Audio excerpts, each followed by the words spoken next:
Okay, so plan for tonight is we wanted to do something about Asarah Teves, and I already gave an Asarah Teves shiur in 2020. Okay, so we figured everything out. Now, 2020, I gave a shiur on the psukim. Okay, and I listened to that shiur recently, and it still holds up. So if you want a shiur on the psukim, then listen to that. But I figured because this is a Tefilah shiur, we do one of the selichos. Okay, and I have the selichos here, but before we do selichos, we'll do some background info. Okay, so if I ask you just point blank what Asarah Teves is about, what would you say? Is that when Yerushalayim got surrounded, Yes. besieged? Okay, good. So you got the right answer. Jerusalem got besieged. Okay. Anything else? Question on the table is what's Asarah Teves about? Yeah. Got besieged a second time.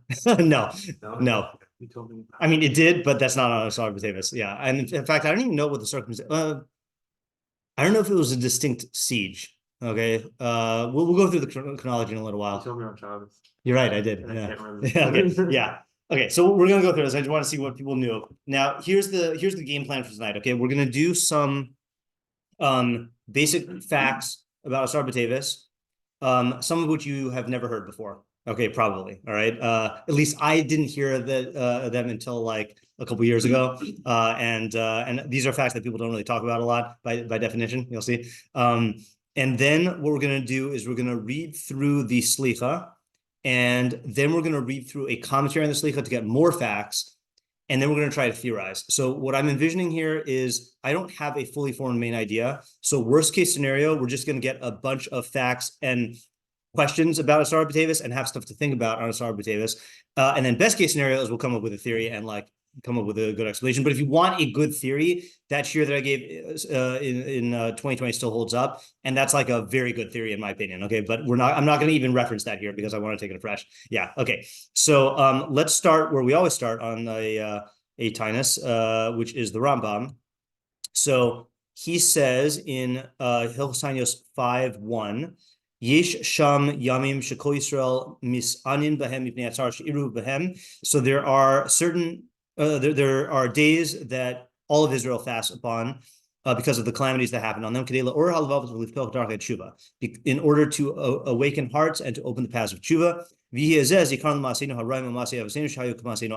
And this will be a recollection, a remembrance for our evil actions and the actions of our fathers that are like our actions now, such that they caused for them and for us these afflictions, these not afflictions, these disasters, whatever, straits. By remembering these things, we will return to do good. As it says, that they will confess their sins and the sins of their fathers. So, mission objective of every fast day is to do national teshuvah. This is not like a personal inventory type teshuvah, even though you could do that if you want. You could always do that if you want. But this is looking at the national sins that caused those sorrows and that are still alive in us today. And on the events that happen, like the goal is to learn about the events and try to diagnose what the chatayim and avonos are then and see how they're around now. Yeah.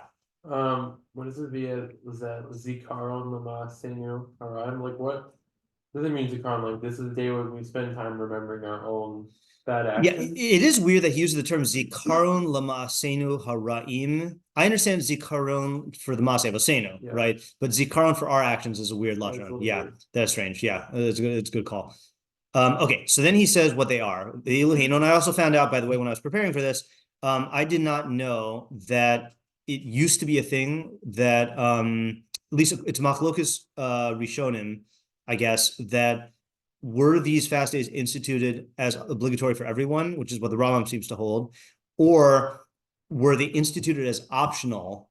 Okay, and then we were noheg them as obligatory. Tishbab seems to be its own category that everyone did that, but the other ones it seems to be at least according to the Ramban and the Gaonim that there were different minhagim, but then they became accepted. Okay, anyway, the Elohim. So he says, we'll read it anyway because we're here. Elohim Yom Shlishi B'Tishrei Shabo Nehara Gedali Ben Achikam of Nechebes Gachelis Yisrael Hanish Ara. So the Tzom Gedalia, the 3rd of Tishrei, is when Gedalia ben Achikam was killed, and the remaining coal of Israel was extinguished. V'siviv la Hatan Gelusan, and that finalized their galus. Okay. Vasiri b'Teves shebo samach melech Bavel Nebuchadnezzar harasha al Yerushalayim v'hevia b'matzor of Matzok. So the 10th of Teves is when Nebuchadnezzar harasha surrounded Yerushalayim, besieged Yerushalayim, and brought it into siege and distress. Okay, fine. So that's the only event he mentions. Okay, and for many years I thought that was the only thing that happened. Okay, and then Shavuos B'Tammuz, 5 things happened. Nishabra Luchos, the Luchos were broken. Batal Tamid Bais Rishon, the Tamid ceased from Bais Rishon. Huvka Yerushalayim B'chor Ben Sheni. Oh, I didn't copy the rest of it. Okay, the city Yerushalayim was split. Yerushalayim was breached in the second Bais. So it doesn't say when it was besieged. So I don't know if there was a siege. And then the Tselem was set up in the Heichal, and a postman was burned to Sefer Torah. Okay. Okay. What did you say? Matzor and Matzok are? Matzor and Matzok, I don't know the difference, but they're both lashonos of like distress and suffering. Oh. Yeah. Okay. So, but the Aruch HaShulchan fills us in on the facts. Okay. More facts. So he says, I'm just going to read from here. Asarah b'Teves shebo samach Nebuchadnezzar harash al Yerushalayim ki dichsib b'malachim. This is what I gave the other shiur on. So it's written as it's written in Malachim Uvi Yirmiyah. Shebashana Teshis Lamachus Tzidkiyahu, in the 9th year of the reign of Tzidkiyahu, who was the last king, b'chodesh ha'asiri be'asor l'chodesh, in the 10th month, on the 10th of the month, ba Nebuchadnezzar v'chol chelo al Yerushalayim. So Nebuchadnezzar and his whole army came to Yerushalayim. The Ezkerah shaya b'Bavel im galus Yechonia. So Ezkerah was already in Bavel with the exile of Yechonia, who was one of the previous kings. I think either the immediately previous one or the one before that. This is, where do you know Yechonia from? Yechonia Melech Bavel, or not Melech Bavel. It's the wrong Matzok. In Megillas Esther. This is Mordechai's father was exiled in that group also. Okay. Hello. So Yechezkel, I think I looked it up this morning. It was like around 10,000 Jews had been exiled beforehand, and Yechezkel was there. Okay, and this is what the subject was of my other shiur, which is that Yechezkel is in Bavel with these Jews. Okay, Gila lo HaKadosh Baruch Hu zeh b'nevuah b'oso hayom. So God tells him through nevuah on the 10th of Teves, ki dichsiv b'Yechezkel, as it's written in Yechezkel. Vayhi devar Hashem Elai b'shan ha'teshis b'chodesh ha'asir b'asor l'chodesh. So behold, the word of Hashem. It was that the word of Hashem came to me in the 9th year, on the 10th month, and the 10th of the month. Lemor, saying Ben Adam, saying son of man, which is what Hashem called Yechezkel. Kesov l'cha es shem hayom the es etzam hayom hazeh. Write for yourself the name of the day and the etzam hayom hazeh. Samach Melech Bavel El Yerushalayim be'etzem hayom hazeh. The king of Bavel has besieged Jerusalem on this very day. Kolomar shetziva lo lichtov shem hayom. So God commanded him to write the name of the day. Chodesh v'gam hayom aprati. So 10th of Teves. Okay. So God just tells him, write down this date. Okay. 10th month, 10th day of the month. Okay. Then V'achar shekasav gilalo. Then afterwards he revealed to him, da ki samach melech Bavel el Yerushalayim be'etzem hayom hazeh. You should know that the king of Bavel besieged the Yerushalayim on that day. Uvezeh ra'u hakol hanevuah hamitis. And then everyone saw this true nevuah. Sheba Bavel nizgala lahanavi oso yom ve'oso shah. That in Bavel, then that day and that hour were written. So what my other shiur was about, I'll give you the questions, was, usually you have the purpose of a navi is to tell you what's going to happen in the future so you can do teshuvah. Here, God is telling Yechezkel what is happening right now, okay, and telling him to write it down. And then what happens is the news eventually reaches Bavel and about the destruction of Yerushalayim, and the Jews in Bavel say, like, what day was it destroyed or was it besieged? And they say the 10th of Teves, and Yechezkel goes like this and pulls out the paper and says, "That's what I said. Now you know that I'm a Navi Emes." So it's very weird to get a nevuah about the present that will only verify the Navi after the fact about a previous event, and it's a nevuah l'ra. So that's what that whole shiur is about. Yeah. Okay. Fine. So then we get this halachic quirk. The etzem hayom mikra itumosh hayom kachatzos hayom. So etzem hayom means like the midday, middle of the day. The alki hayu az nevi sheker shehitu es Yisrael, because there were false prophets who fooled Israel, who led them astray. Kamo Chananim ben Azor b'chaverav. Shisnabu Shabes Hamikdash Lo Yecharev Yisrael Lo Yigalu Me'alad Masan. So there were a lot of Nevi'ah Sheker like Hanani ben Azor, who's the big shot, that they were prophesying that the Beis Hamikdash would not be destroyed and Israel would not be exiled from their land. V'chizku Yidei Avera, and they were strengthening the hands of the people who did Averos because they weren't encouraging teshuvah. Yirmiyahu, who was rebuking them to return to Hashem, and saying, if not, then God's going to destroy the Mikdash and exile Israel. They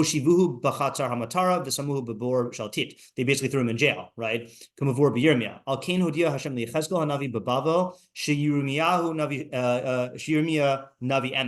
So therefore, God reveals to Yechezkel in Bavel that Yirmiyahu is a true Navi. And he gave him live radio or live news reporting in Bavel about everything that was happening in Israel. Okay, and now he's Asarah Teves Haskalas Tsaros Alkin Kavuhu Latinis Ladoros. Since Asarah Teves was the beginning of the Tsaros, then the taanis continued for the generations. Now, this is another embarrassing fact that I think when I first started observing the tinios, I thought, and also because I didn't know Tanakh, I thought that Yerushalayim was besieged on the 10th of Teves, and then the same year, then the walls were breached at Yud Zayin B'Tammuz. But in actuality, how long was it? You know? So it was 2 years, more than 2 years, right? So 2 full years. And what was happening in Yerushalayim during that time? When you're besieged, what happens?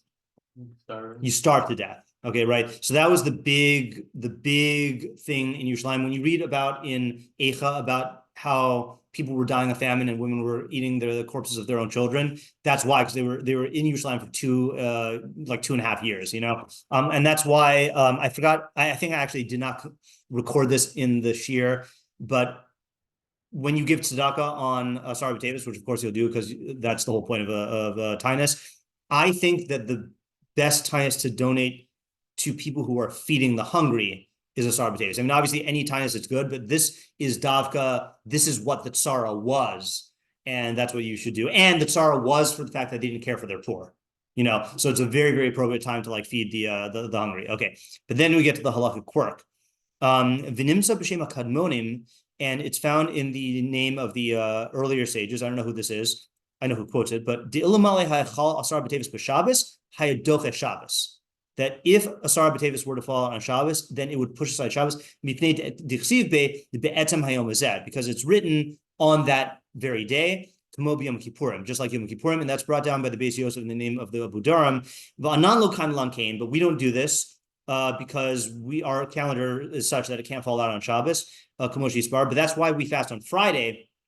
I think because ordinarily I think we wouldn't because of Kavod Shabbos or something like that. But if it fell out on Shabbos, we'd fast on Shabbos. And if that strikes you as weird, so I think the answer, why would it strike you as weird? What's weird about fasting on Shabbos? You're not allowed to fast on Shabbos. Yeah, why not? Oneg. Oneg, right? Okay. So I was thinking about that and I was realizing all the halachos of oneg were structured by the Rabbanan. I mean, it's in the Navi, but it's structured by the Rabbanan, and they structured it so they can abrogate it. And if you say, well, but this is a Asarah B'Teves, this is just the Rabbanan, no, it's also in the Navi, So I don't know how halachically that would work out, but it's not crazy. It's not like they're telling us to do malacha on Shabbos or something, Okay, so that's why it's there. Now, one outstanding question that I can't answer is, it's almost like he's making up a drasha that because it says Be'etam Hayom Hazeh on this one and Yom HaKippurim, then it would override Shabbos. But I feel like, this is not in the Gemara, so let's say halachically you hold this. It'd be nice if there were some idea about what makes this taanis different, that it has to be done, on this day. And, I think the only argument you can make, but this is not a full argument, is that this is the only nevuah that was scheduled, this is the only tzara that was scheduled ahead of time on a specific day of the month. Yes, the Hashgacha arranged for the Mikdash to be destroyed on Tisha B'Av, but the Navi wasn't told on Tisha B'Av this is going to happen. So maybe that has something to do with it, but I don't think that explains it fully. Yeah. I'm wondering, similarly, maybe there's a deraisa component of it being sort of like how if you know somewhere there was an ace somewhere, if you do that place, then you have to be Mishabeach, something like that. That's deraisa thing. So like in the same way, maybe like the fact that Hashem said it's going to be that day, Yeah. the 10th, and like used it to show that Tesla was a Navi. Right. Like maybe Oh, that's that interesting. in a certain way is like recognizing something in a, I don't know, more official capacity. Okay, that's a fair theory. So you're saying that it's not necessarily because of the tzara, but because of the positive benefit of establishing him as a navi. Yeah. That's an interesting theory. Okay, yeah. All right, so that's the tzara chiyun. Okay, now the other question is, you weren't here when I asked this question. Actually, several people weren't here. So we said what happened on Asarah Teves, so the siege of Yerushalayim. What are the other things that we're fasting about on Asarah Teves? And granted, according to the Rambam, this is the only thing we're fasting on. Okay. I'll give you a hint. Something happened on the 8th of Teves and something happened on the 9th of Teves. And what happened is that all of this got collapsed into the 10th of Teves, the fast. Was this something with Ezra? Ezra Okay. died? Okay, so that is what people say. Okay. Yeah. Okay, so there's one more thing. You're gonna be, oh, I knew this one. Let me tell you. Okay. So I'll tell you, yeah. What? Was it that they fasted for 3 days? No. No, it's not. No. That's actually before. So no.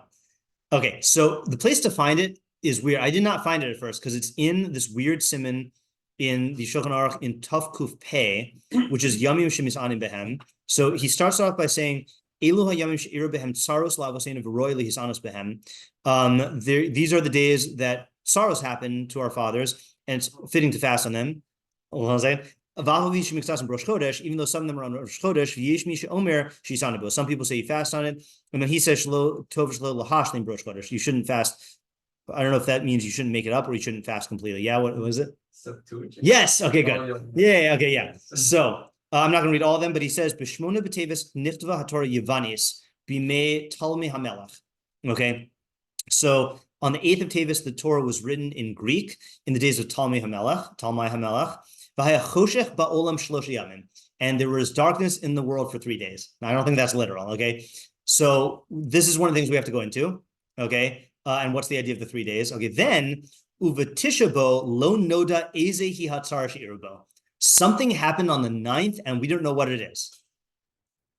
Okay, now, this is the Shulchan Aruch, okay, and where's he getting this from? He's getting it from Megillas Taanis. Now, I was some Sefer cited, which we're going to see, cited the last parak of Megillas Taanis. So I look in all Torah, and lo and behold, it's not there. So I look all over and I do searches, and I'm like, all Torah has to have it, and it doesn't. So then I begrudgingly go to the other site, and it's there. Okay, and so I asked Rabbi Novetzky, why isn't it on the Torah? He said, well, the last parak of Megillas Taanis is not actually Megillas Taanis. It was added later on, but it's a different work altogether. Okay, so I don't know what the history is. But that's I knew all Torah would have to have a reason. Okay, so just like they don't have the Zohar, but yeah, I don't know. Yeah. So this is in Megillas Taanis, and it's a direct quote from Megillas Taanis. Sorry, it's not an exact quote. This version says, "B'ches b'teves nichtava haTorah Yevanis b'imei Talmei HaMelech b'hachoshet ba'al olam shalosh yamim u'b'tisha bo lo nichtavu rabbeinu alma." The rabbis did not write what it was about. Okay. So that's a big question here. Now, yeah. Why would they put that if they? Okay, so that's a big question. Yeah. Nothing happens on the 9th of Teves. Like there's no fast. Right. So that's the other thing also is that there used to be a fast. Okay, the Jews used to fast on that day, and then there's I heard like an academic shiur on this once that like at some point it evolved that like people stopped fasting on the day, so then we kind of recognize that event on the 10th of Teves, but that's going to be what the selichah is about. The selichah is going to mention all three of them. Okay. Then the whole thing. Now, David said the Septuagint. Okay, I did not know this. Apparently, there were 2 Greek translations of the Torah. Okay, the event that you heard about the Septuagint. What's the story that you're familiar with about what happened? For like 3 people in like different rooms. And ooh, okay. So yours is actually closer than. I thought it was like 70, like 70s a game. Right? Yeah, right. Okay, no, but you're actually okay. And they like changed things. Yeah. No, so this is the thing. I did not hear about this, but Maseches Sofrim. Okay, so this is pretty old, like 8th century maybe. Ma'aseh b'chamisha zakenim shekasvu l'tama hamelech es haTorah Yevanis v'haya hayom kasha l'Yisrael kiyom shenasa ha'egel. Okay, so 5 elders of the Torah wrote the Torah for the king Ptolemy in Greek, and that day was, they say ominous. Okay, I don't know whose translation this is. This was as difficult for Israel as the day that they made the egel. So that's a pretty big thing. Okay, like really, like if you're gonna compare stuff to like bad stuff in Klai, so the egel, like that's pretty bad. Yeah, Chaim? Yeah, I mean, I don't know if you're going here, but like I'm wondering if that's like a basis for the Shulchan Aruch making it like Yom Kippurim. The Shulchan Aruch making it like, oh, Meaning the that, Shulchan Aruch making that like drasha, like huh? that it's that's like Yom Okay, Kippurim. so that is interesting. I mean, I don't want to say that because the Shulchan Aruch saying that is about the siege of Yerushalayim on the 10th, and this is about the translation of the Torah on the Right, 8th. right. You know, Okay. yeah. Okay, but then he says, why? Why is this bad? Not he. It says why? Shlo haisa haTorah yichola likitar kol tzarka, because you can't translate the Torah accurately. Yeah. So the problem was that they weren't able to translate the Torah accurately, or they weren't. So that's what this says. It says that they weren't able that it says the Torah is not able to be translated accurately, meaning I think that that you can't translate the Torah fully accurately. But if they could translate it accurately, it wouldn't have been a problem. Seemingly according to this, yeah, but we're gonna see that it's a little more complicated than that. Okay. Yeah. Okay. So then this is the confusing part. Shuv Maaseh b'Talmei HaMelech. There was another incident with Talmei HaMelech. Shekanas Ayin Beis Zakanim. So he gathered 72 elders. Voshivim b'shivim v'shnayim batim, and he put them in 72 different rooms. V'lo gilu lahem alma kansam. And he didn't tell them why he gathered them. Nichnas l'chol echad ve'echad mehem amar lahem kisvu li Toras Moshe Rabbechem. He said, write for me the Torah of Moshe Rav. Nasan hamakom etza b'leiv kol echad ve'echad v'hiskima daitan ladas achas v'kisvu lo v'kasvu lo haTorah b'fnei atma of Yud Gimel Davar Shina Bo. So that was what the whole thing was, is that they all independently changed 13 things. Okay, and these were to avoid like misunderstanding. So I'm not going to read all of them. The Elohim bara Breshis. So they translated instead of Breshis bara Elohim bara Breshis, because then it would make it sound like something created God. So they did all these things. I think the next one's also understandable. Ese Adam B'Tel Muvadumus as opposed to Nase Adam B'Tel, so they changed all these things. Now, this is an issue that I did not go into so much, which is the historicity of these accounts. Apparently, we don't have the Septuagint. Okay, we don't have like a full copy, and it's not clear when it happened, how many of them there were, which Jews did it, which Jews had access to it. So I don't want to go into that because I didn't have time to research it. Okay, so now we are ready for the selichah. Okay, so this is background. We're going to get more background as we go. Now this is I got the Hebrew text of the selichah from the other site, but their translation is terrible because it's a community translation. Okay, so I translated it myself. Yeah. Actually, one other thing before we get to this. Yeah. From the sources we were just reading, it said that on the 8th day this had happened, and there was darkness in the world for 3 days. Yeah. That's like first off, it sounds very extreme, but it's also mean that, do we use that type of way of saying things for other bad things that have happened? I don't know, but what does that, I mean, what do you think it's referencing? Darkness for 3 days. Choshech, right? So Makas Choshech is clearly a literary allusion there, right? That it's saying. So I think we have to understand that as well. So we got the ego comparison, which is Mitzrayim-ish, and we got the Choshech thing as well. And both are very, very big things. I don't think we talk about. Yeah. What happened on Tisha B'Av in that way. Right. Yeah. I mean, I don't know. I don't know how common it is to say that, especially because we're dealing with a text that I don't know of, which is Megillas Taanis. I have no idea what the style of Megillas Taanis is, and it's not even real Megillas Taanis. It's Perek Basra, so I don't really know. Yeah, Isaiah. Just on the last two, like the two things from Talmai. Yeah. Like, why did the 72 elders, so they translated it in like ways that put like shiur into the translations or whatever? So it was really to remove kfira from the translations, meaning that they were concerned that if they wrote it accurately, then people would conclude that someone created God or that there are many gods. So they were trying to translate it in ways that avoided distortions of Torah. So what was their goal? Their goal seemingly was to protect either to prevent a chil Hashem, or to prevent greater distortions of Torah from getting out. Yeah. All right, we're going to talk about that more when we go into what the tragedy was. Okay, so let's read the selichah. Now we've only done selichah. Did we do a selichah? No, we just did a shiur on Selichos, okay? But those are Selichos of Rosh Hashanah, of the Asarah who made teshuvah. I don't know who wrote this. I mean, the author is his name is in there somewhere, like in the Rosh Teves. I don't know if the style is different or whatever. So just treat this like you would any other text that is like a Parak Tehillim or Selichah. You know, like we'll do our usual thing. We're not going to raise all the questions on it, but we're going to try to get the unity and the purpose. Okay, so I'm going to read this in Hebrew and with my translation. Ezkerah Matzok asher Qur'ani b'shalosh makos b'chodesh hazeh hikani gidani heniani hichani ach ata helani. Will recall the distress that befell me. God, struck me with 3 blows this month. He cut me down. He hindered me. He made me suffer. Even now, he wearies me. Diachani bishmone bo smalis v'yamanis. Halo shalashtam kavati taanis. Umelech yavan inasani liftov das yivanis. Al gabi charshu chorshim herichu ma'anis.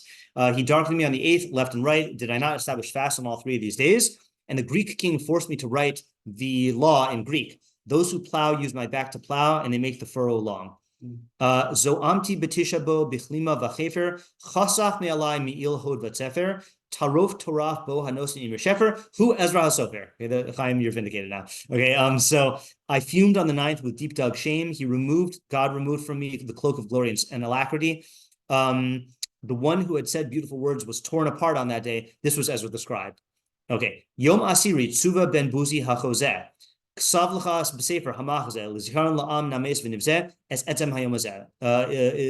ben Buzi, the visionary, was commanded about the 10th day. Write for yourself okay,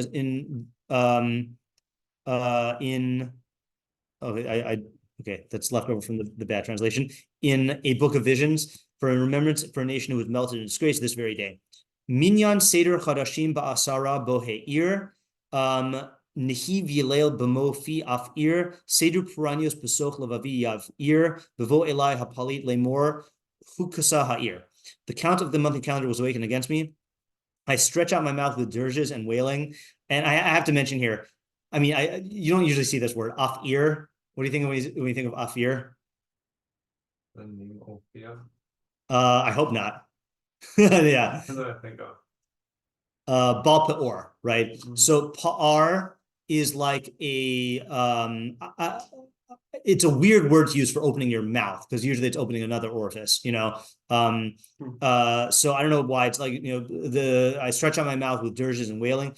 The order of the tragedies will ignite my heart. When the refugee came to me saying the city had been hit, and that's a reference to in Yechezkel when the news finally got to them from Yerushalayim, talking about the siege. Al ele al panai avak zerisi. Patsti al arba'atan lu chetz belibi yarisi, saros al ele kever li karisi, tzadik Hashem hu Hashem ki fihu marisi. About these I throw dust on my face. I've been wounded by these 4 things. If only I had shot an arrow into my heart. In distress over these I dug myself a grave. Hashem is justified, for I have rebelled against his word. Krasi shimcha misnachem al ra'asi. Re'e ani ushma kol pigiasi shmat chinasi chishna yeshuasi al talem oznacha l'rav chasi l'shavasi. I called your name, saying, I regret my evil. See my suffering, hear the voice of my entreaty, listen to my supplication, quicken my salvation. Do not shed your ear to my cry for ease, to my appeal. Last stanza. Yerach Teves ma'od lachisibo v'nishtanu alai sidrei nisivo. Sararti pashati yagalili tuvo ha'omer layam ad po savo. In the month of Teves, I was hit very hard. The orders of its path were changed against me. I rebelled, I violated, but let him reveal his goodness to me. The one who tells the sea, you may come up until here. Okay, so any first impressions so far or ideas? Yeah. I feel like the feeling is like it's too, like this is the day they realize it's too late. So like they're trying to tell Hashem like that they regret what happened and like these bad things happened, but like clearly like now is the time when like things have changed and now it's like it's too late. Like Hashem said we're gonna be destroyed today and it's happening today. Okay, that without revealing too much, I will say that is consistent with the theory I emerged from on my my other Asarah Teves share. So yeah, yeah, good call. But I see that in here as well. Yeah. What else is just observations, questions, oddities? Yeah. The style of putting a plastic for everything is interesting. Yeah, I think that's fairly common for Selichos, is weaving psukim in, and you'll notice that some of these are direct quotes and some of them are adapted, modified quotes. So one thing I did not notice until you want to say something, David? He doesn't mention anything about the 9th, right? No, he does. Yeah. So he takes a stance that on the 9th was the death of Ezra HaSofer. Oh, missed that. Yep, Yeah. okay. Yeah. So when I was learning this, I was going over this with Rindy today, and Rindy pointed out, he said, it's very weird how not prominent the siege of Yerushalayim is. Right? In fact, he doesn't even mention it by name. He just alludes to it in the Ezkerah thing. Okay. But you would think that that is the main reason. I mean, that is historically the main reason that we are fasting on the 10th. And to like relegate it to being on the same level as everything else is a little weird. And then once Rindy said that, I noticed that this is not really about Asarah Teves. This is about the month of Teves. But in fact, that's the way he brackets it, is he starts off by saying, Ezkerah Matzok Asher Karani B'Shlosh Makos B'Chodesh Hazeh Hikani. And then he ends it also with Yerach Teves Me'od Lakisibo. You know, so I think that's a weird thing, is that this selichah is trying to get us to reflect on the entire month of Teves, not just on the 10th. So the question is like, you know, and this question was kind of implicit in me bringing up these sorrows, but the question is like, what is the unity in these events that happen on the month of Teves? Now, if you are if you are learning the Rambam, so then the only thing you really have to account for is the siege of Yerushalayim. And the only kind of time you would ask this question is on Shivas or Tammuz or Tisha B'Av, where we say that there were 5 events that happen on each one and that they're connected, you know? So I'm not saying that everyone's going to agree to this idea that these 3 events have to be connected, but I know one person who agrees with this is that the Python who wrote this thinks that they're connected. And so I think that at the very least, you know, assuming that this made it into liturgy because he's a chacham, then we should try to look for some theme of these 3 things that are connected that we can focus our teshuvah on. And it's difficult because, first of all, we don't fully understand these 3 things. We're going to have to go into that a little bit more. And the difficult thing, well, I guess what's the difficult thing about looking at the avonos that caused the siege of Yerushalayim? For ourselves. Yeah, there's a difficulty that is not present when you're looking at Tisha B'Av or Yud Zayin B'Tammuz, I think. I mean, we know less about those avonos. Okay, we know less about them. I think it's just more than knowing less. Like, Do in we other words, know? yeah. Do we know what the Avon was? Like what the sin was that caused the Yerushalayim to be like encircled? Okay, so that's the thing, right? Yeah, that's the problem, right? The problem, to me at least, is that that Yerushalayim was besieged because it was going to be destroyed. And we know why it was destroyed, but that's really what we commemorate on Tisha B'Av, you know? And then with Yud Zayin B'Tammuz, then, you know, Nishtabru HaLuchos, you can look at that independently, you know, Batal HaTamid, you can look at the significance of the Tamid and the circumstances that went into stopping it, you know, so like there are events that you can look at. Here, it's hard to like separate it from the just destruction of Yerushalayim in general, yeah.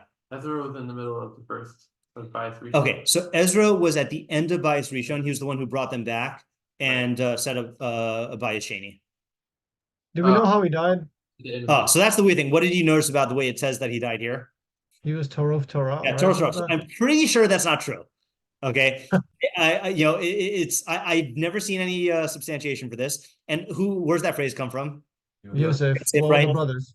Yeah. So like it implies murder. It implies some connection to Yosef. I mean, Ezra was not from Shevet Ephraim or Menashe. He was a Kohen. I don't think he got torn up. What were the circumstances around like when he died? We don't know, and that's the other thing, okay, which we'll see in the commentary here, is that who says he died on this day? Okay, that's another strange thing. Yeah, David? It's also paired Tolah with Hanotin and Shaka, which is Naphtali. Oh, that's also weird. You're right. That is strange. Yeah, it's a Naphtali phrase, yeah. So I don't know the whole story of Ezra, but didn't he do like a lot of good things and lead us to Bayis Sheni? Yes, not only did he do a lot of good things, the most extreme statement that I've heard about him, and I don't know where this is. Mashiach, right? No, more. Yeah. What, you know, I don't know. that if Ezra like had been in Like if the Torah had been given in Ezra's generation, he would have been the one that the Torah was given We through. included people following halacha, right? Right, but so I haven't learned that statement in depth. I recall it as a statement more about his level of perfection. Yeah, yeah. But yeah, I mean he definitely did So did a like, lot of good stuff. so obviously it's bad when a person like that dies, but it doesn't sound like it was connected to like a tragedy for them. Yeah, okay, right. Or certainly not a tragic death. So let's do this now. Okay, let's go over this a second time, but do it with the Mefarshim. Or not with a Mefarsh. Now this is the difficult to read or difficult to decipher. Iyun Tefilah. Now the Iyun Tefilah and Ozar Tefilos, his job is to bring down the sources of the psukim and background info. Okay, so is this in the Ozar Tefilos? Yeah. Okay, so I'm not going to translate everything. A lot of these are just bringing down the psukim, so I'm just going to read through those really fast. Asher Karani inyan mikre kmo pachad Karani b'shlosh makos. Okay, yesh svarim shakasu bahem ba'arba makos.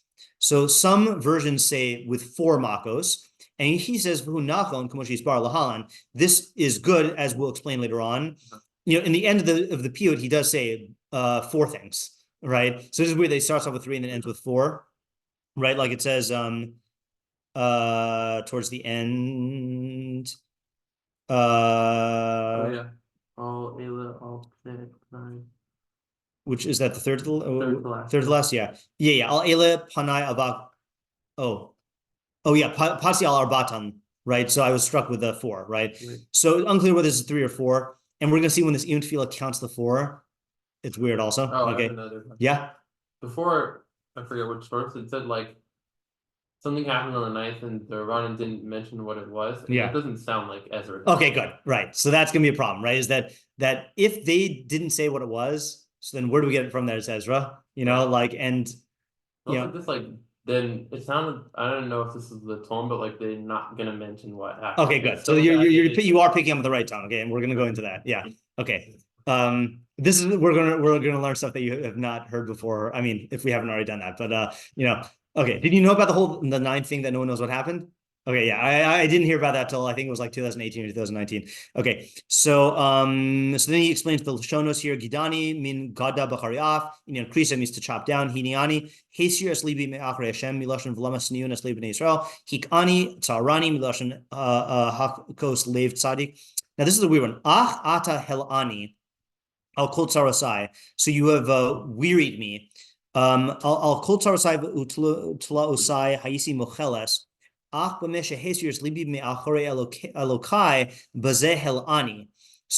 in other words, I was like wounded and sickened by all these other things, but with this one, you turned my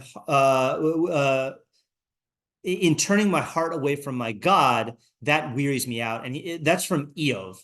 Okay, about like Iyov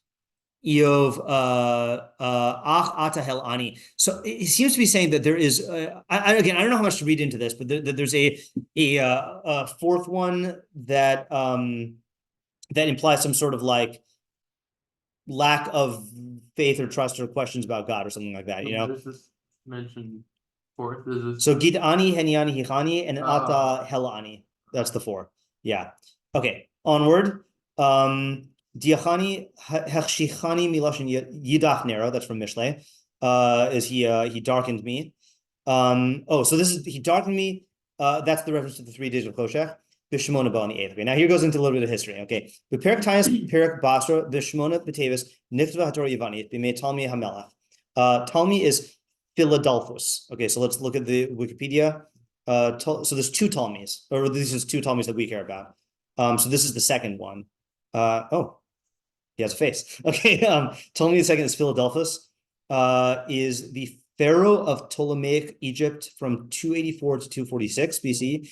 Son of Ptolemy the first, the Macedonian Greek general of Alexander the Great, founded the Ptolemaic kingdom after the death of Alexander, and Queen Bernice the first. Okay, fine.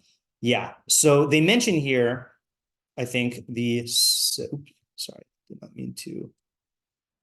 Septuagint, that a tradition preserved in the pseudographical letter of Aristeas presents Ptolemy as the driving force between the translation of the Hebrew Bible into the Greek as the Septuagint. This account contains several anachronisms and is unlikely to be true. So I guess even in their account, it's like shrouded in myth. The Greek translation of the Hebrew Bible is likely to have taken place among the Jews of Alexandria, but the role of Ptolemy II is unclear, and only the Pentateuch is likely to have been translated during his reign. Okay, so we don't really even know exactly what his role is. Okay, but he goes on. Now, I think the best way to approach this is the Iyun Tefilah is going to make a lot of claims. Okay, and he seems to have done his research and is doing like this based on Shitos. I can't vouch for any of these claims, but I think in us analyzing this, we'll accept all of his premises in order to work with him to get some idea. Okay, so don't take this as like fact, but take this as like a basis for us, like, you know, working with analyzing the period here. Okay, so he says, darkness came to the world for 3 days. Hamisha Zakinim Shekasvu Latami Hamelach Es HaTorah Yavanis V'haya Hayom Kashal Yisrael Kiyom Shanase Ha'egel Shlo Ha'is HaTorah Yecholel Hitargim Kol Tzarcha Klomar Shlo Yavo HaTargim Birvos Hayamim Lidei Ziyuf.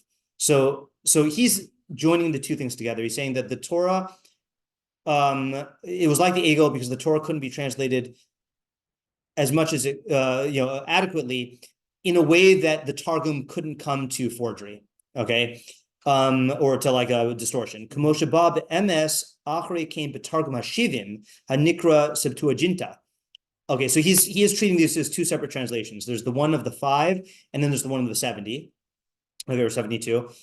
Okay, so he says the Septuagint definitely distorted Torah. Ad Shekimaat Ein Lahakir Mitocho Torah Yisrael B'Makora HaIvri, to the point where you cannot recognize in it the Jewish Torah of the Hebrew source. V'rov ha'Yehudim ha'Hellenistim b'yamim ha'hem asher lakhu chelik gadol b'hanhagas ha'uma lo yadu es ha'Torah ela mitoch ha'tirgum hahu.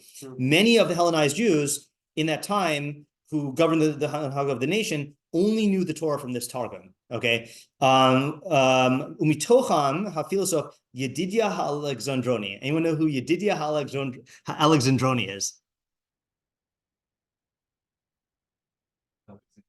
No. So Philo of Alexander. Yeah. Okay. Right. So Philo. What do you know about Philo? You know anything about Philo? So this is someone who the Masorah forgot and then remembered, but then he's not in our. Yeah. I have mentioned him. Yes. Okay. So Philo lived, a Hellenistic Jewish philosopher, 20 BCE to 50 CE. So he's in the era of the Tanaim. Okay, which is very interesting. He was considered to be, I think, the first like actual Greek Jewish philosopher. Okay, for good and for bad.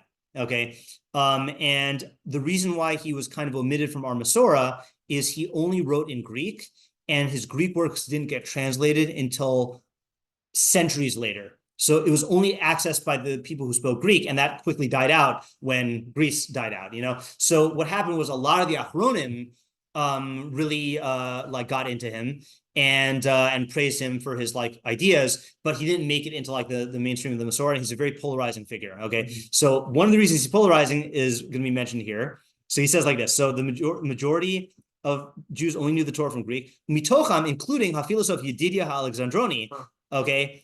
V'sar hatzvah hasofer l'divrei Yemei Yisrael Yosef ben Matisyahu HaKohen Kiyot ben, I don't know who that is. So I read this, I was like, what? Philo only knew the Torah in Greek? And so I went on, the Ask the Beit Midrash Facebook group and I said, is this true? And they said, so-and-so recently published an article. Oh, is that? Okay, sure.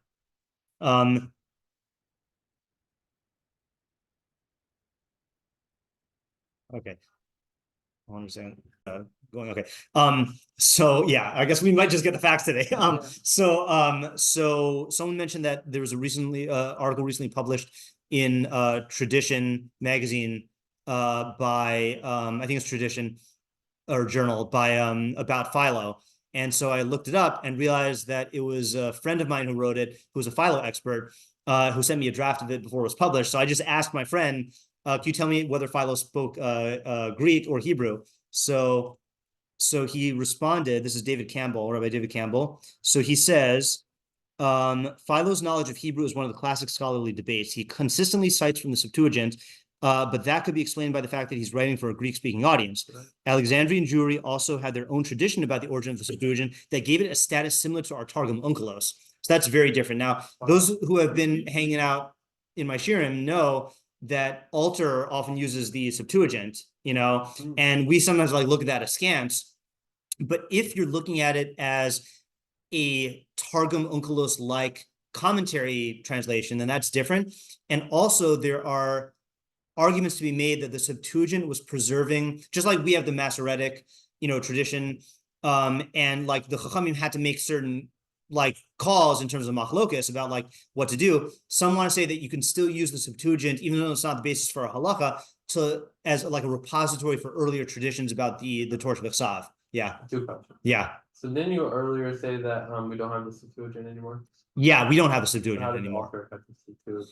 So there are fragments of it. We don't have the whole Septuagint, but yeah. Got it. Yeah.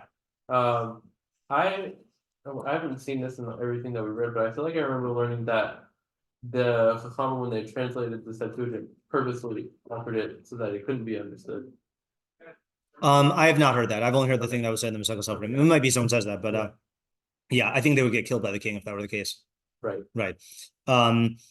From the other side, this is back to the letter from the email from David Campbell. His etymologies of various Hebrew names are generally accurate, but that can be explained away. Scholars have found lists of biblical names and their meanings that were likely used in Alexandrian preachers by Alexandrian preachers who couldn't read Hebrew. Maybe Philo used such a list. I think the most compelling argument is from Rabbi Dr. Belkin, who shows that in Philo's halachic writings, he often explains the psukim in a way that differs from any known version of the Septuagint, but aligns with our Masoretic text. Most likely, Philo knew limited Hebrew himself, but learned from those who were better educated. He sometimes writes explicitly that he was drawing from earlier Jewish sages. Now, the interesting thing is, if this is the case, then you have someone who was clearly a chacham, but also was dependent on the Greek translation, which is not a good situation to be in. If you can imagine, I mean, we have like chachamim in academia now, maybe who are like also like in that position, but that's not a good state to be in, Yeah, okay. But then he goes further, okay? And this is where it gets even more interesting. Umelech Yavan inasani. So the Greek king forced me. That's a quote from the piyut. Kach chashu haYehudim bayamim hahem sha'adavar hazeh hu gezeres hamalchus she'ein lav or alaha. So this is what the Jews of the time thought, that this was a royal edict that could not be transgressed. Okay. Ki adayin hayapachad aviv talmi la'anos harasha l'neged einehem asher shava min haYehudim kameh ve'esrim elef ish v'isha v'yimkrem la'avanim l'shvachos. So I didn't have time to look into this, but apparently the first Ptolemy was an evil king who sold 120,000 Jews into slavery. Okay, so they were afraid of his son. Aval Ptolemy Hasheni, but the second Ptolemy, Hay be'emes melech shel chesed. He was actually a kind king. The Ahaves HaYehudim, he loved the Jews. Va'as lehem hanachos rabos, and he gave them lots of I don't know if that's relief or breaks. The Teves haraos aviv, and he tried to like get rid of the raos of his father. V'im hayu meshivim es panav rekan, if they were to come to him empty-handed, meaning and didn't translate it. V'hayu omrim lo, if they told him shedavar zeh afshar lasos, that it's impossible for us to do this. Ki kain tziva osanu melech malchim malchim kadosh baruch hu levilti Tes es Toraso l'shum uma v'lashon asher lo kibluha, that God told us, that we can't give the Torah to any nation that doesn't keep it. Efshar v'kara lios shahayim menichem. It's possible he would have allowed them to do that. Okay, this is a lot of theorizing here, but that's what I'm saying. Like, let's go with this. The al kol panim hayalhem limsor nafsham al hadavar zeh, but they still should have given up their lives for this. V'tzeu lamad. Now, okay. He makes a big left turn here. Say ulamad me Achav Melech Yisrael. You don't hear that phrase a lot, okay? What is Ahav known as? A bad guy. Yeah, the worst king, definitely of Israel, maybe of all the kings, okay? So go learn from him. Shikasu bo, because it says about him, this is really about another king, but it says about another king, Rak lo haya ka'achav asher hismaker lasos rabbi in Hashem. It says about this other king, he wasn't as bad as Achav, who sold himself out to do evil in the eyes of Hashem. So Achav, just like David is the standard for righteous kings, Achav is the standard for evil kings. Okay. Okay, and Chazal say he's one of the kings who doesn't have a chelak. But despite all that, Kishaba ben Hadad melech Aram. So when Ben Hadad, the king of Aram, came, Lidrosh Mimenu Latargim Lo Esatora Aramis, who came to the king to Achav and asked, hold on, I'm gonna pause this and catch David up. I'll say this, I don't know where I recorded. When the king of Aram asked him to translate the Torah into Aramaic, Laman Yeda es hakasuba, to know what is in it, Ana oso lemor. Then he answered him saying, Imru laduni hamelach kol asher shalachta el avadecha barishona nashai ubana kaspi v'zahavi ese v'hadavar hazeh lo uchal lasos. He says, I'll do whatever you want. I'll give you my wives and my children and my sons and daughters, but this thing I won't do. Okay. Now he doesn't actually say that in the Psukim. What it says in the Psukim is, I won't give you the thing, my precious. Okay, I won't give you the mahmad enai. Yeah. Okay. The mahmad enecha, that which is desirable in your eyes. And Chazal say in Sanhedrin Kuf Beis Aleph Beis, that's Sefer Torah. Okay, so he wouldn't give him up the Sefer Torah. Ublo safek lo darsh mimenu a Sefer HaTorah k'moshehi ksuva be'ivris. So without a doubt, the king of Aram was not asking him for a Hebrew Sefer Torah. Kima chavetz lo ba. Why would he want that? V'hasvara nosenes shelo haisa kavanaso ach levizosa. His intent was only to degrade it. Taha heki Sefer Torah l'nashav v'kaspa uvzahavo uve'ele hari niskaven lahanaso l'tolato. He was comparing the Torah to his women and his silver and gold, and that was only for his benefit. L'fikach omer li libi. So this is the Iyun Tefilah talking. Therefore, my heart tells me, Shadarsh mimenu hatakas Torah b'targum arami, that the king of Aram wanted the Torah translated into Aramaic. V'haya ose kederach she'asa Talmi, and he was going to do what Talmi did. Shehichnis es hazakenim l'chadarim b'fnei atzma kadesh lo yuchlu l'zayev u'lefikach heshi vespanav rekam, and that's why Ahav said no. Umasar imo shel amo shel elkein el hariga, and gave up the people of. Sorry, I think we're back to Talmi. Therefore, no, this is Heshiv es panav rekam. Masar, this sounds like it's Ahav. He gave the people of his God to be killed.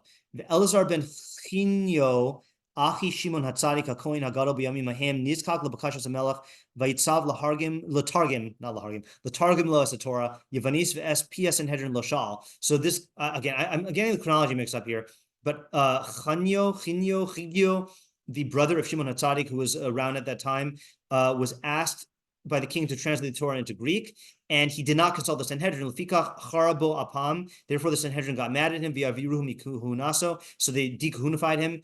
Kumoshe birarti b'sifrei told us Yisrael. Fine. So the point, though, is translating the Torah is so bad that he's saying that even Achav wouldn't do that, and that's why it was a very, very bad thing. Okay, and they didn't need to do it. Okay, the Jews could have played politics with the king, and the king would have likely agreed to them. Okay, so working with that, it's not just the tragedy of the Torah that it was translated into Greek, but it's that Rov Yisrael didn't understand it, even the Chachamim, and they didn't have to do it. Okay, and it was a very bad thing. Yeah. If Rov Yisrael couldn't understand the Torah in Hebrew at this time, why wasn't translating into Greek overall a good thing? No, so this is the other confusing thing. So the Septuagint. He's saying that by the time the Septuagint became popularized, then the Jews were not able to understand. Meaning, like, it made them worse. It made them worse. Yeah. I mean, the presence of the Greek Torah made them worse. Again, I don't really know the facts here about like what exactly the role was of circulating the Septuagint. Okay, I think the plan for tonight is we have like 5 minutes. I'm going to go a little bit over time. If you have to leave, you have to leave. But I want to get just the facts on Asarah Teves, and then just share an approach. Which is not worked out, and then you can have stuff to think about. So we haven't gotten to the 9th yet. So Amti B'Tisha Bo B'Chlima V'Chefer B'Cholbo. So in the Kolbo, who's a Rishon, Simin Samach Nun Uv Orchos Chaim L'Hara'a Minu Luniel. So that's another Rishon, the Orchos Chaim. Kasu B'Teves Mesu Ezra HaSofer Unechemia Ben Chachalia. So they write that Ezra and Nehemiah died on that day. Okay. B'shilhi Megillas Taanis Nizkar Shagazru Taanis Betisha B'Teves V'Sibas Taanis Lo Nizkar Sham. But then Megillas Taanis says we don't know the reason. V'Kasha Lomer Shemisas Ezra V'Nechemia Haisa Hasiba LaHataanis Azos. It's difficult to say that was why we did the Taanis. Why? Ki lo matzanu Shagazru Shum Taanis Al Misas Adam Gadol Ella Al Harigas Gadali Ben Achikam Lefi Sha'az Pascha Malchus Yisrael Lagamre V'Hainechashav Korban Beis Mikdash. So we don't find people being gozer tinios on the deaths of tzaddikim. Okay, except Gedal ben Achikam, because that was the end of the Malchus. Gam ein lahavin kavanas apaitan zoamti betisha bo bichlima v'chefer. It says, I fumed on the 9th in shame and whatever, you know. And so he says, What shame would there be in like, the death of tzaddikim? Hello, sof kol adam lamus, vafilu Moshe Rabbeinu mace. Okay, right? Everyone dies. All right, Moshe Rabbeinu. The Efshar Lomar Shegzeres Hataynis Lo Haisa Bishvil Misas Ezra El Bishvil Shebimisaso Pascha Nevua Misrael. So you could say that it's not because of the death of Ezra per se, but because with the death of Ezra was the death of Nevuah. Now you might say, but Ezra wasn't a Navi. Ezra wasn't a Navi, but Malachi was a Navi, and Malachi was Ezra. That's what Chazal say. Okay, they say Ki Malachi ze Ezra. We remained like sheep without a shepherd. Okay, even if you don't say that Ezra was literally Malachi, Ezra was the last great leader in Tanakh, and when he died, then things went even worse. Okay, right?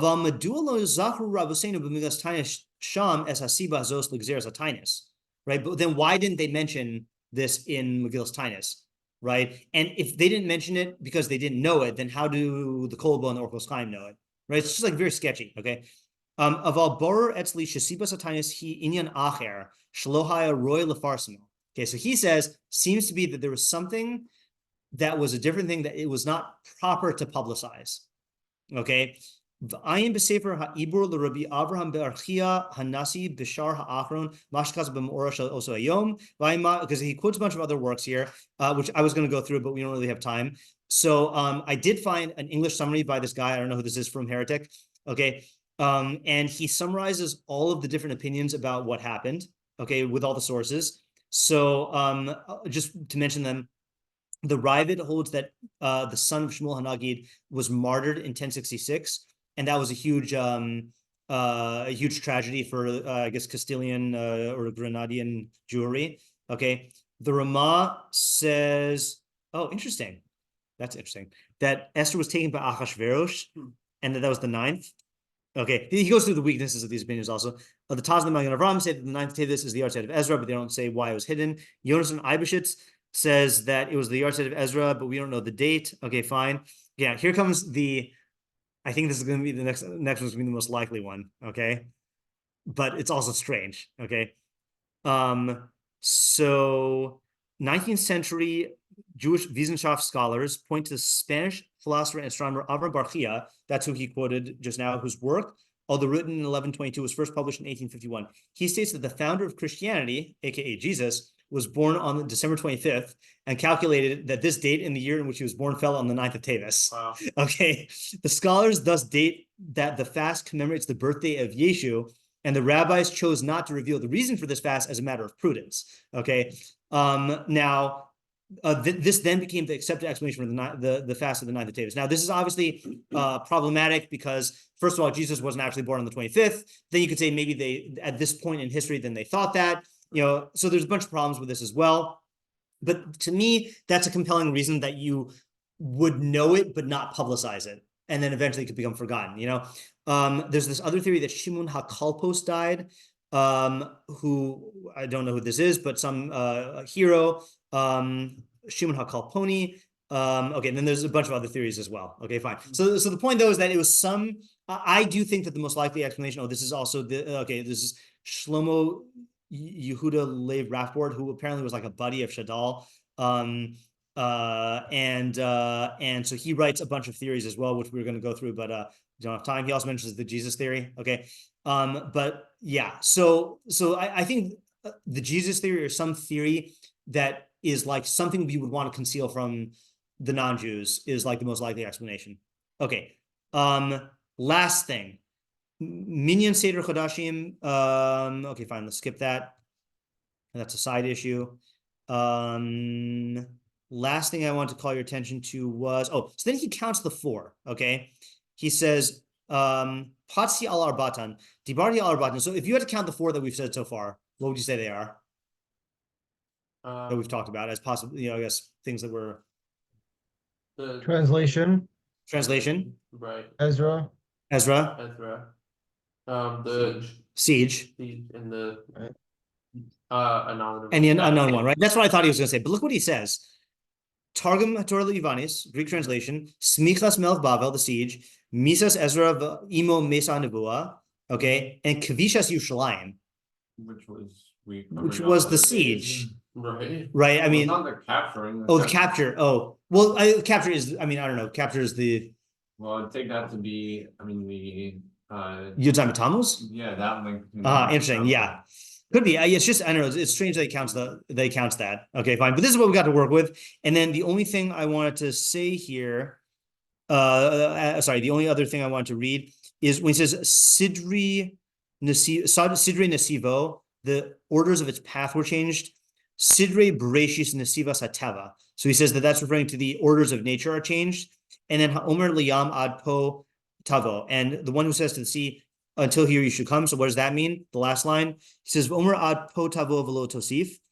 Klomar, Misha Amar Layam Ad Po Tavo, the one who said to the sea, this is where you'll go to, meaning God, sets the limits of the sea. Yomer Gam Latzaroseno Ad Po Tavo Velo Tosifu. May he say that this is where your sorrows should end and not go any further. And then he quotes a Ukder Shamar Yaakov Avinu Alav Vashalom in Bereshis V'kel Shakai Yitin Lechem Rachamim.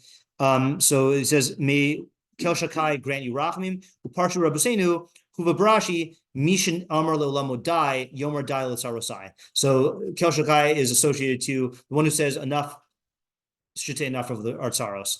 Okay, so the question is, and then we're not going to dwell on this because here is over, but you have any intuitions about what all these things have in common? And again, it's not like the Rambam says that we have to say that these things are in common, but the Paitan definitely says that these things have something in common. So we've got translation of the Torah into Greek, the death of Ezra and the cessation of Nevuah, the unknown event of the 9th, and which apparently we can't publicize, and then the surrounding of Yerushalayim. Yeah. I think it's the end of the era of Jewish autonomy. Ooh, okay, that's good. Because it's like we had our own leaders, and we had the Torah was like its own thing, and like the people were like, we had the Beis Hamikdash, like everything was running sort of in the way it like should run for like how we want the world to work. And then this was like, no, things are not going to work like that anymore. Like our last leader died, and like we lost, the Torah is now mixed into the other nations, and like, it's like a different world order than it was before. All right, I really like that theory. Yeah, I have an overlap with that theory, but I like the frame in terms of autonomy. Yeah, Chaim? Yeah, I was gonna say very similarly. I think I agree with everything that Isaiah is saying, but the thing I wanted to focus on was like, I guess to use the term like diaspora Judaism, and that like this is like the beginning of like, I guess really like the gulls that we're still in, which encapsulates what Isaiah was talking about, but that like these were the events that really led to like, I guess maybe I'm saying very similar to Isaiah, just like the breakdown of, I guess, how the system was running for a time, and like this is like a huge shift over to like Jews are now living in a different area, and like kind of, I mean, I guess it doesn't really work with Ezra though. Okay, so no, I like what you're saying, and I think one of the interesting supports is that Yirmiyahu was telling the Jews to do teshuvah. Okay, can you just mute yourself? Yeah. So, but he also was saying how the Beis Hamikdash is going to be destroyed. Okay, and after Menashe, God said he's going to destroy the Beis Hamikdash. So the question is, what were they doing teshuvah for? Like, what would happen if they did successful teshuvah? Beis Hamikdash is still going to be destroyed. So what would happen? You might still have Nevuah, and things like that. Like you might still have like the framework just without the Beis Hamikdash. Whereas like now we have like the framework of, let's say, like Isaiah was saying, like autonomy, or like Besdin, and I guess it kind of goes hand in hand. Yeah. So, like I think they would be closer to Hashem. Okay, yeah, you should always do teshuvah because to be closer to Hashem. But what would have happened is, and it's been a while since I've learned this, so I don't remember exactly. But certainly the Churban wouldn't have been as bad. But I do believe that there is an opinion that God would have destroyed the Beis Hamikdash, but not had a fully extensive galus. That maybe more Jews would remain in Israel. Maybe So I think what you're saying fits into this is that this was like the going back to the question before about how do we differentiate this event and of Avon from like Tisha B'Av. It's true this was the beginning of the events of Tisha B'Av, but this also could have been the extent of the bad events, meaning that we could have been besieged and it could have been really bad, but maybe not had all these effects of galus. And I think it's interesting if you focus on the fact that you have, the events of the 10th, which is the sieging of Yerushalayim by the Babylonians. Then you had the Targum Hashivim with the then the death of Ezra, which is at the return by Shani, and then the Greeks, it is like different eras that you can like contemplate the cascading effect of this, Yeah, Tamar? I was just thinking, it doesn't really work for the siege, maybe, but I think you have a certain like intellectual confusion, sort of like a lack. This is kind of similar to. I don't think it's the same thing as autonomy, because I think autonomy has some more political implication, but like the idea of things being confused instead of having like a clear leading position. That's exactly, yeah. So that's actually what I want to say is I want to say that there's, and I don't know the best way to say it, but some blurring of the lines between Israel and the non-Jews that didn't exist before. So you have that in the translation of the Torah into Greek, of mixing in the Greek concepts with Torah and only being able to see the Torah through a Greek lens. And also, Rebbe has, I forgot which year this was on, but Rebbe explained that the problem, ostensibly translating the Torah is a good thing, right? Like Moshe being translated, the Torah be'er heitev, and we translate the Torah with the Targum. But the problem with the translation to Greek, and we even say that you can like Greek is a language of Chachma, but the problem is not the translation per se. It's the giving up of authority over the meaning of the Torah, that we used to be the custodians of the meaning of the Torah. And if we're translating into Greek, and it's being used by us, then that's one thing. But this gave the Torah to the non-Jews and let them be in charge of it and dictating its meaning, and that's a further blurring of the lines. Then you have the cessation of nevuah. We used to be guided by, geopolitical factors, but we had nevuah to guide us as well. And once we lost that, then we're kind of just adrift like all the other nations in that way. Then, the event of the 9th that we can't publicize, if the reason is because of the political ramifications, maybe this fits more into Isaiah's thing than into my thing, but like there's something, if this is Jesus, then that's certainly like a blending of, a bastardization of Judaism that like went off the derrick. But if it's just the autonomy thing, then we now have to worry about like not even engaging in our own like tinios, for the right reasons. And then the besieging of Yerushalayim was obviously the start of it all, but also the first conquest of Malchus Yisrael by another kingdom. So something to think about. And the question is how you do teshuvah on these things.